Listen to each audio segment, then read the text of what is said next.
Existe um momento exato na vida de qualquer pessoa que divide tudo em antes e depois. Não é o dia de uma grande conquista.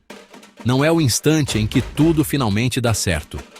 É o momento em que você está sozinho, olhando para o teto às 2 da manhã, ou encarando o reflexo no espelho depois de um dia que foi igual a todos os outros, e percebe com uma clareza brutal e impossível de ignorar que a vida que você está vivendo não é a vida que você escolheu.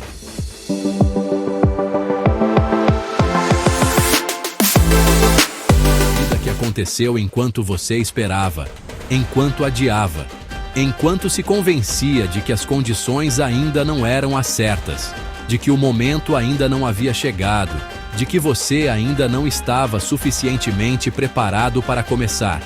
E então, uma voz dentro de você, aquela que você passou anos tentando silenciar debaixo de barulho, rotina e distrações, diz com uma frieza que vai direto ao osso: quanto tempo mais você pretende fingir que isso está bom o suficiente? Essa pergunta é incômoda porque não tem saída fácil, e é exatamente por isso que a maioria das pessoas faz o que sempre faz quando ela aparece: muda de assunto, liga algo, pega o celular, aceita mais um compromisso desnecessário, faz qualquer coisa para não ter que ficar com essa pergunta por tempo demais, porque encarar a distância entre onde você está e onde você sabe que deveria estar exige uma honestidade que ninguém te ensinou a exercer. Vivemos dentro de uma cultura que distribui desculpas como se fossem prêmios de consolação, que confunde explicar com justificar, e que aprendeu a chamar de sensibilidade aquilo que na maior parte das vezes é simplesmente fuga. E no meio disso tudo, fomos treinados a olhar para fora quando as coisas não funcionam, para as circunstâncias, para as pessoas erradas, para o sistema, para o azar, para tudo e todos, menos para o único ponto onde qualquer transformação real precisa começar. Eu não estou aqui para te dizer que tudo vai ficar bem sem que você precise fazer nada diferente.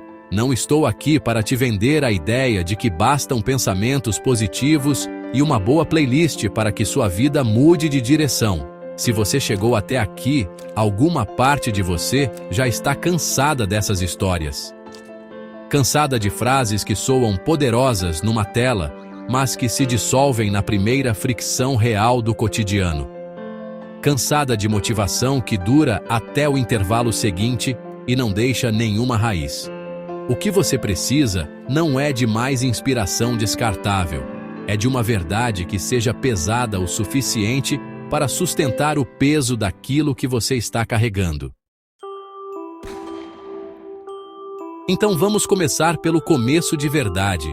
Não pelo começo que aparece nas histórias de superação editadas para parecerem cinematográficas nas redes sociais, com a trilha certa e a iluminação perfeita. Vamos começar pelo começo real, que é sempre feio, sempre desconfortável e invariavelmente solitário. Porque é nesse ponto específico que a maioria das pessoas abandona o processo antes mesmo de ele ter começado de verdade.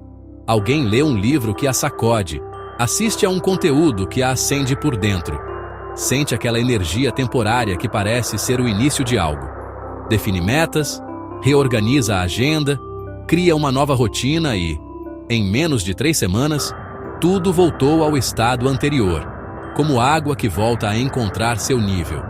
E então essa pessoa tira uma conclusão devastadora, que ela não foi feita para isso. Que mudança é para os outros, que a situação dela é diferente demais, complexa demais, que o método não funciona para o caso específico dela. O problema nunca foi o método. O problema é que mudar comportamento sem mudar identidade é como colar papel sobre uma rachadura na parede. Parece resolvido de longe, mas a estrutura continua cedendo por baixo. Você pode trocar de cargo, de cidade, de relacionamento, de academia, de dieta, de círculo social, e ainda assim acordar sendo exatamente a mesma pessoa, tomando as mesmas decisões com nomes diferentes, porque o que determina os resultados que você produz não é o cenário externo, é o que você acredita, no nível mais profundo e menos examinado, que você merece.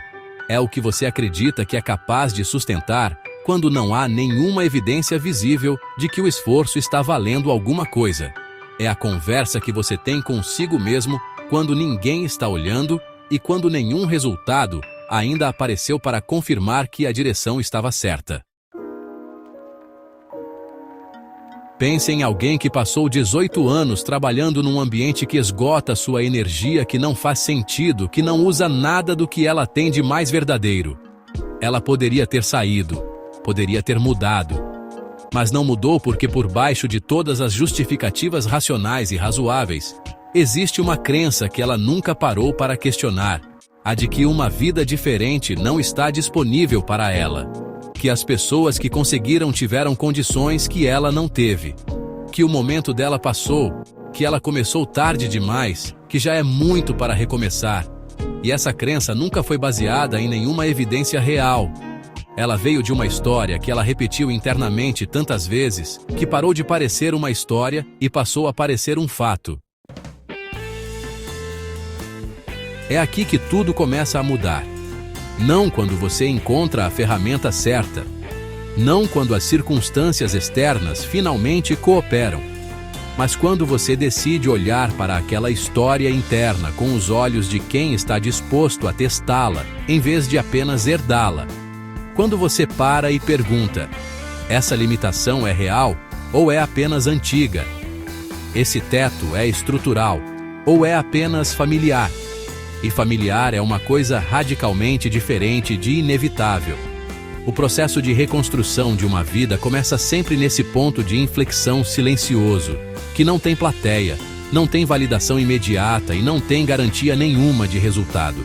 É você escolhendo uma direção diferente no escuro, sustentando essa escolha quando nada ao redor ainda mudou, e aprendendo que é exatamente esse intervalo entre a decisão e a evidência que vai definir quem você se torna. Existe um tipo de dor que ninguém fala porque ela não sangra de forma visível. Não é a dor do fracasso declarado, aquela que todo mundo reconhece e para a qual existe até um roteiro social de como se comportar. É a dor do que não aconteceu, do que foi adiado tantas vezes que deixou de ser um plano e virou uma saudade de algo que nunca existiu. É a dor de perceber, num momento de honestidade brutal, que o tempo que passou não vai voltar, e que parte significativa dele foi gasto gerenciando a distância segura entre você e a vida que você de fato queria construir. Essa dor não aparece de uma vez. Ela se acumula em camadas, silenciosamente, durante anos. E quando finalmente aparece à superfície, normalmente não chega como um grito, chega como um cansaço profundo que não passa com descanso. Como uma sensação de que algo está fundamentalmente errado, mas sem nome, sem endereço, sem um culpado claro para apontar. E é exatamente nesse ponto que a maioria das pessoas comete o segundo erro mais caro de suas vidas. O primeiro é passar anos evitando o desconforto da mudança. O segundo é, quando finalmente sente o peso disso, se colapsar em culpa. Porque culpa é paralisante por design. Culpa olha para trás sem nenhuma intenção útil. Ela consome energia que deveria ser direcionada para frente, cria narrativas punitivas que reforçam a ideia de que você não merece o que quer construir, e age como um laço invisível que te mantém preso exatamente no ponto em que você mais precisa se mover. Responsabilidade é diferente. Responsabilidade dói de outro jeito. Ela também olha para o que aconteceu, mas com a pergunta certa: o que eu faço com isso agora? Não o que eu deveria ter feito. Não quantos anos foram perdidos.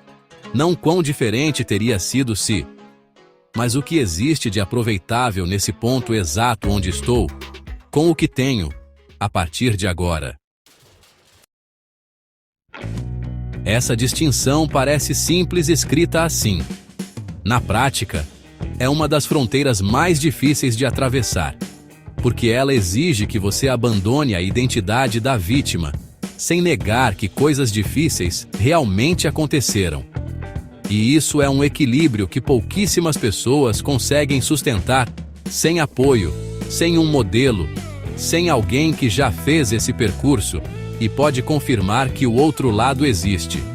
A verdade é que você pode ter sido profundamente prejudicado por circunstâncias fora do seu controle e ainda assim ser o único responsável pelo que acontece a partir de agora. Essas duas coisas coexistem, não se cancelam. E aceitar essa coexistência sem precisar resolver a tensão entre elas é o início de uma maturidade que a maior parte dos conteúdos de desenvolvimento pessoal nunca te oferece, porque maturidade não vende tão bem quanto esperança fácil. Pense naquele momento em que alguém percebe que passou 42 anos construindo uma vida que atendia às expectativas de todo mundo menos as suas. Não porque foi forçada, mas porque nunca havia parado para perguntar seriamente o que ela própria queria. Não a versão editada para soar razoável em voz alta. Não a versão que cabia dentro do que os outros ao redor eram capazes de compreender. O que ela genuinamente queria, na sua forma mais crua e inconveniente. Essa pergunta, quando finalmente é feita com honestidade, é assustadora, porque a resposta frequentemente revela que você esteve em desacordo com você mesmo por muito mais tempo do que estava disposto a admitir. E que parte das escolhas que você chamou de racionais eram, na verdade, estratégias para não ter que encarar essa resposta. O processo de reconstrução real não começa com uma lista de metas. Começa com uma espécie de inventário honesto do que você acumulou de si mesmo ao longo dos anos e nunca usou. Habilidades que você tem, mas não aplica porque o contexto nunca pareceu certo. Valores que você defende em teoria, mas que suas decisões cotidianas contradizem sistematicamente. Você pode trabalhar com uma intensidade brutal durante anos e acordar num ponto completamente diferente daquele em que queria estar, simplesmente porque nunca parou para verificar se estava se movendo na direção certa. E parar para verificar não é fraqueza. Não é perda de tempo. É o ato mais estratégico que existe, porque ele é o único que garante que o esforço que você está colocando está sendo gasto na direção de algo que realmente vale o custo. Porque tudo tem custo. Mudança tem custo. Mas ficar onde está também tem custo.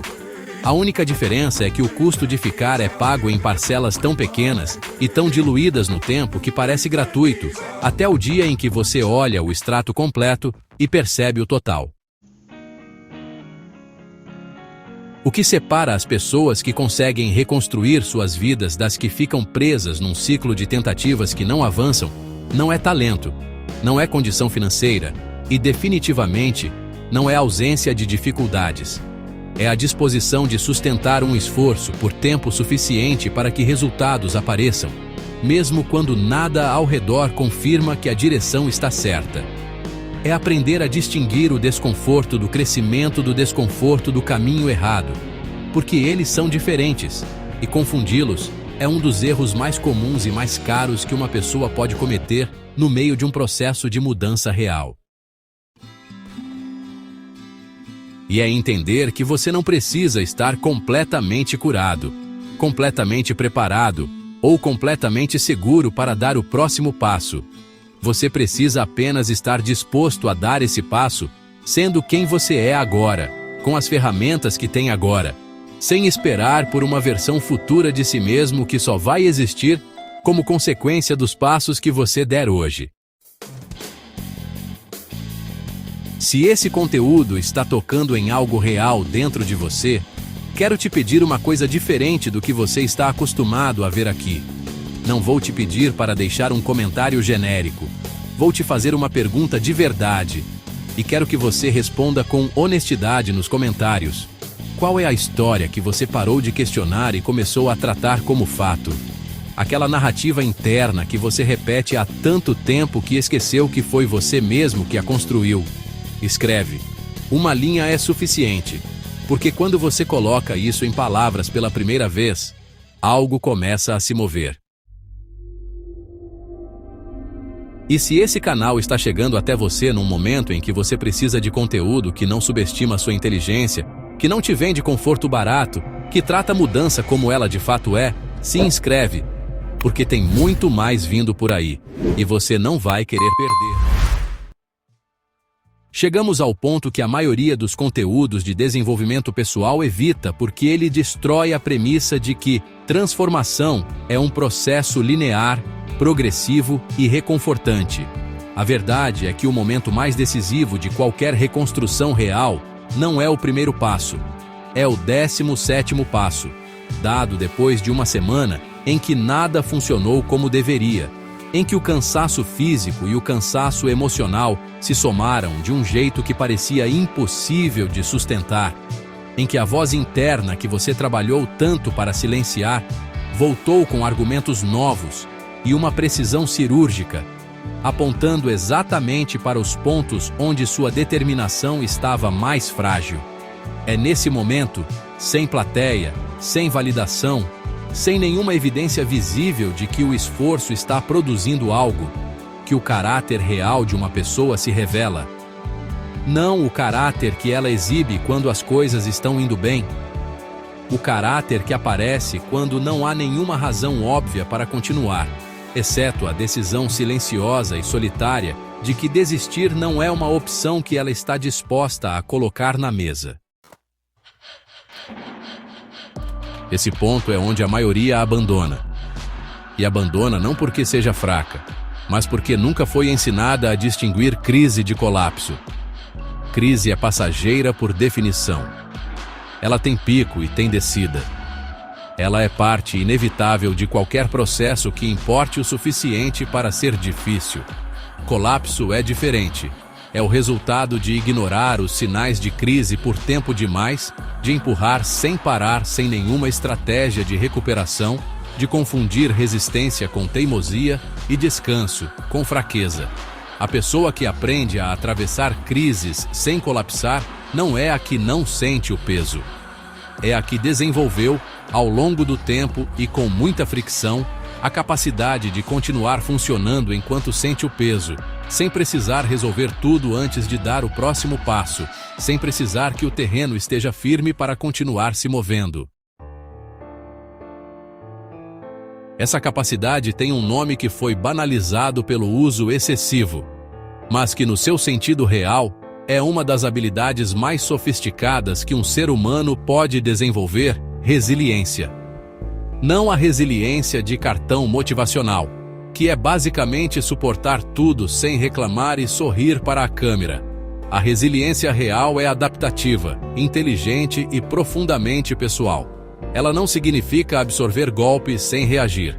Significa aprender a processar o que acontece de um jeito que não te destrua, que não te endureça a ponto de te tornar incapaz de sentir, e que não te deixe preso num loop de reação, onde você nunca sai do modo de sobrevivência para entrar no modo de construção. É a diferença entre uma pessoa que passou por situações difíceis e virou pedra, e uma que passou pelas mesmas situações e virou algo mais refinado, mais consciente, mais capaz de operar com precisão em ambientes que antes a paralisavam. Pense em alguém que perdeu tudo que havia construído ao longo de mais de 2 décadas num único ano. Não de forma gradual, onde existe tempo para se adaptar e ajustar.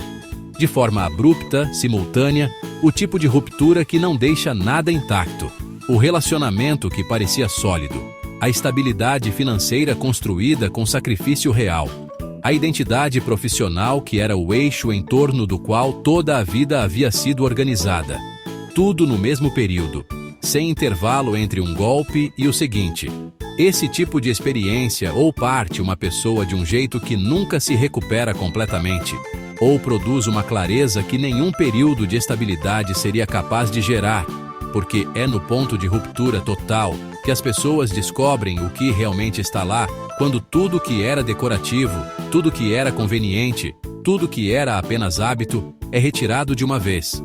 O que sobra quando nada mais sobra é o núcleo.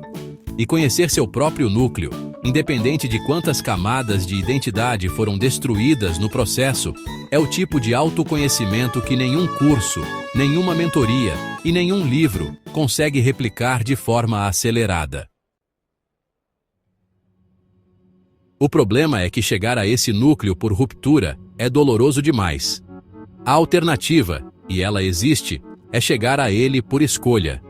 Por um processo deliberado e contínuo de despir as camadas que não são suas, de questionar as identidades que você adotou por conveniência ou por pressão, de perguntar sem parar o que de você é realmente seu e o que é apenas o acúmulo de adaptações que você foi fazendo para ser aceito, para ser visto como competente, para não causar atrito, para não decepcionar pessoas que você respeitava mais do que a si mesmo. Esse processo é mais lento do que a ruptura, sabe? Mas é sustentável. E a diferença entre uma transformação sustentável e um surto de motivação temporária é exatamente essa. A sustentabilidade não vem da intensidade do impulso inicial, mas da profundidade da raiz que você foi capaz de criar antes que o impulso se dissipasse. Raiz se cria com consistência pequena, não com heroísmo ocasional. A pessoa que faz algo de forma modesta e sem interrupção por meses acumula mais do que aquela que faz de forma intensa e irregular por anos. Não porque seja mais talentosa ou mais disciplinada por natureza, mas porque entendeu que identidade não é construída em momentos de pico. É construída na média, no dia comum, na escolha que você faz quando está cansado e sem audiência e seria muito mais fácil ceder.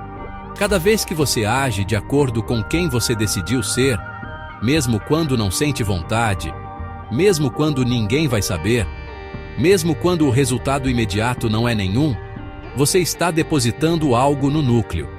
Você está tornando essa identidade um pouco mais estrutural e um pouco menos frágil. E esse processo não tem atalho, não tem versão comprimida, não tem fórmula que elimine a necessidade de atravessar o tempo. O que muda quando você entende isso não é que tudo fica mais fácil, é que você para de esperar que fique. Você para de interpretar a dificuldade como sinal de que você está no caminho errado. Você para de usar o desconforto como justificativa para pausar o processo. Porque você entendeu, de forma real e não apenas intelectual, que o desconforto não é o obstáculo à transformação. Ele é o mecanismo dela. É a fricção que produz a mudança estrutural. E a pergunta que você precisa se fazer não é como eliminar o desconforto, mas como desenvolver a capacidade de operar dentro dele com cada vez mais eficiência, sem deixar que ele defina o resultado, sem deixar que ele determine até onde você vai. Você não está aqui por acidente. Ninguém chega a esse tipo de conteúdo sem que algo por dentro esteja procurando uma resposta que o conteúdo fácil não consegue dar. Então, deixa eu te dizer algo com toda a clareza que esse espaço permite. Você tem o que é necessário. Não a versão futura de você. Não a versão que vai existir depois que tudo estiver resolvido. Você agora, com tudo que carrega, com tudo que atravessou, com tudo que ainda não resolveu, você tem o suficiente para dar o próximo passo. E é o próximo passo que importa, não o plano completo, não a certeza do destino. O próximo passo, dado com intenção, dado com honestidade, dado como a expressão de quem você decidiu ser independente das circunstâncias ao redor. Se você chegou até aqui, você não veio buscar conforto fácil. Você veio buscar algo real. E isso já diz muito sobre quem você é. Este canal existe para as pessoas que estão dispostas a ter essa conversa honesta consigo mesmas, que preferem uma verdade desconfortável a uma mentira tranquilizadora e que entendem que reconstruir uma vida exige mais do que motivação, exige coragem de um tipo específico, silencioso e cotidiano. Se isso ressoa com você, se inscreve. Não como gesto automático, mas porque você merece continuar tendo acesso a conteúdo que te trata como adulto. E nos comentários, conta o que você está reconstruindo agora. Que parte dessa conversa chegou num lugar que você não esperava? A comunidade aqui é feita de pessoas reais atravessando processos reais. E sua história tem valor para quem está no começo do caminho que você talvez já esteja no meio. Compartilha, porque às vezes a coisa mais poderosa que você pode fazer por outra pessoa é simplesmente não deixar que ela se sinta sozinha no processo.